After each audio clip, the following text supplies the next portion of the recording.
Hello all, St. Cloud the engie main here today to talk to you about a potentially daunting subject, starting competitive TF2 as an engineer main.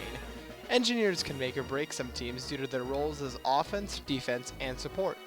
What I'm here today to help you with is knowing where to start and where to go from there. So let's talk weapons.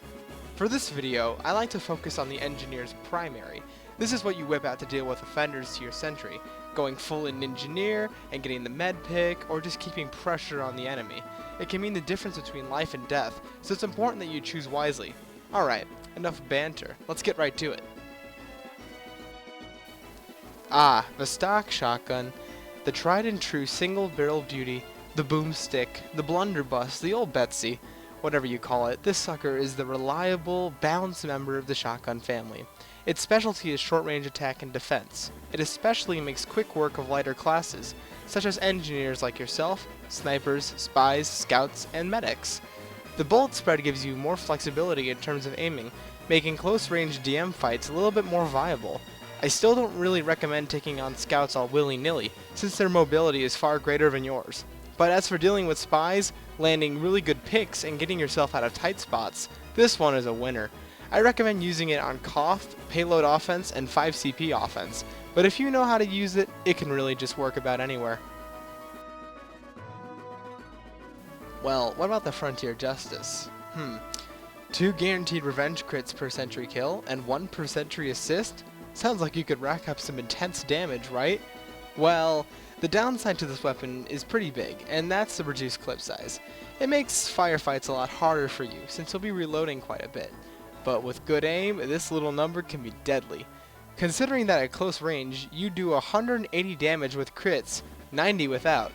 2 point-blank shots will take down a light class, no problem, and 1 shot for crit. But with scouts jumping all over the place, spies running away, and medics being mostly protected by pockets, it's quite rare that you get that close in a competitive match. As an engie though, you're quite decent at getting behind the enemy, since some teams will ignore broken teleporter exits. This can allow you to pick some lighter heavy classes without overheal, of course, especially the med.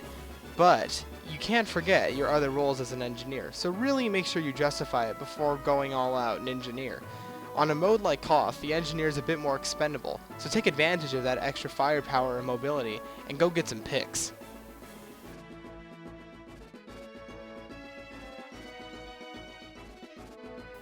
The Widowmaker. I never really like using the Widowmaker in competitive, and frankly, I am not a huge fan of it at all. It goes against my personal playstyle, since it rewards hitting people in groups where you're more susceptible to attack. The upside of the Widowmaker is that you're granted your damage back in metal, minus 30 per shot. There's also no reload, so during a close combat fight, you should always be fully stocked. The downsides, well, it takes 30 metal per shot, only giving you 6 shots before you need to go get more ammo, and your metal reserve is used for ammo. The problem with this weapon is that you're now reliant on metal for 2 weapons, upgrading your buildings and this shotgun, whereas you get a free ammo supply with an ordinary shotgun. In payload offense, this isn't so bad, as you should always be by the cart, which is basically a moving level 1 dispenser. Once you've placed your buildings, you can then go on a widow-making spree, but in a game where the ammo is so precious, the Widowmaker isn't a super viable weapon for the sensible engineer. Sorry, bud. The Panic Attack. The most recent of all the shotguns, this one is also probably the most controversial. It looks like it has a ton of upsides. 50% faster reload time, 50% faster deploy speed, firing rate going up as health goes down, and loading shells like the beggar's bazooka. And, as a bonus, the only penalty, which is bullet spread, is disabled in competitive matches. So why isn't this a direct upgrade? Well, when you start loading those shells, you're committing yourself to firing them. There is no weapon switching mid-shot, so you have to be extra careful. You can't just whip out your pistol to deal with somebody, you only have your shotgun. Also, to have that extra firing speed, you already need to be at pretty low health, something that you normally don't want to be in an engineer firefight in the first place. You'll be an easy target for most, since you spend your time loading your chamber before you fire. So be warned, the downsides are not listed on the weapon, but rather come from actual gameplay. The Rescue Ranger. probably one of the most unique of all the engineer shotguns. The Rescue Ranger is a popular defensive primary. I mean, just look at the stats. On its upsides, it can rescue buildings and teleport them to you for a paltry 100 metal, and it can repair 75 damage with its bolts, or 24 with the Wrangler deployed. On the downside, you can only have 4 pellets in your clip at a time, and half as much total primary ammo as normal, giving you 16 plus the 4 in the clip. You also take mini crits while hauling your buildings, and shortly after placing them.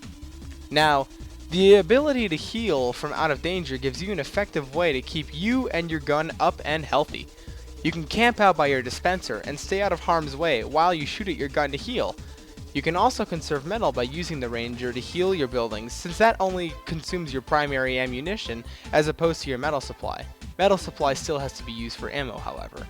Now, the reason I don't recommend this as an offensive weapon is because this gun is pretty bad at close range fights. You're firing a projectile affected by gravity that does a base damage of only 40, with maximum ramp up going to 60, and no, this is comp, there are no random crits. I don't suggest trying to run this on a mode like KOF and being aggressive, as you'll most likely lose a lot of close combat fights. It's good at taking out stationary objects like minis and enemy buildings though, so keep that in mind. The other downsides aren't too bad. 4 bullets in the clip allows you to heal a whopping 300 health to your buildings per clip. And the half ammo won't be a problem because you should always have a defensive dispenser near you. As for the mini crits, spend as little time hauling your buildings as possible to minimize potential risk, since if you go down, your stuff goes down. Use the alt fire to escape enemy Ubers, and try placing the gun either on the next point, or if you're already on last, put it somewhere sneaky where the enemy won't catch it, and then let it rain down hellfire upon them. If a spy happens to come a knockin', don't try to deter him with this gun. Use your secondary or your wrench to ward him off.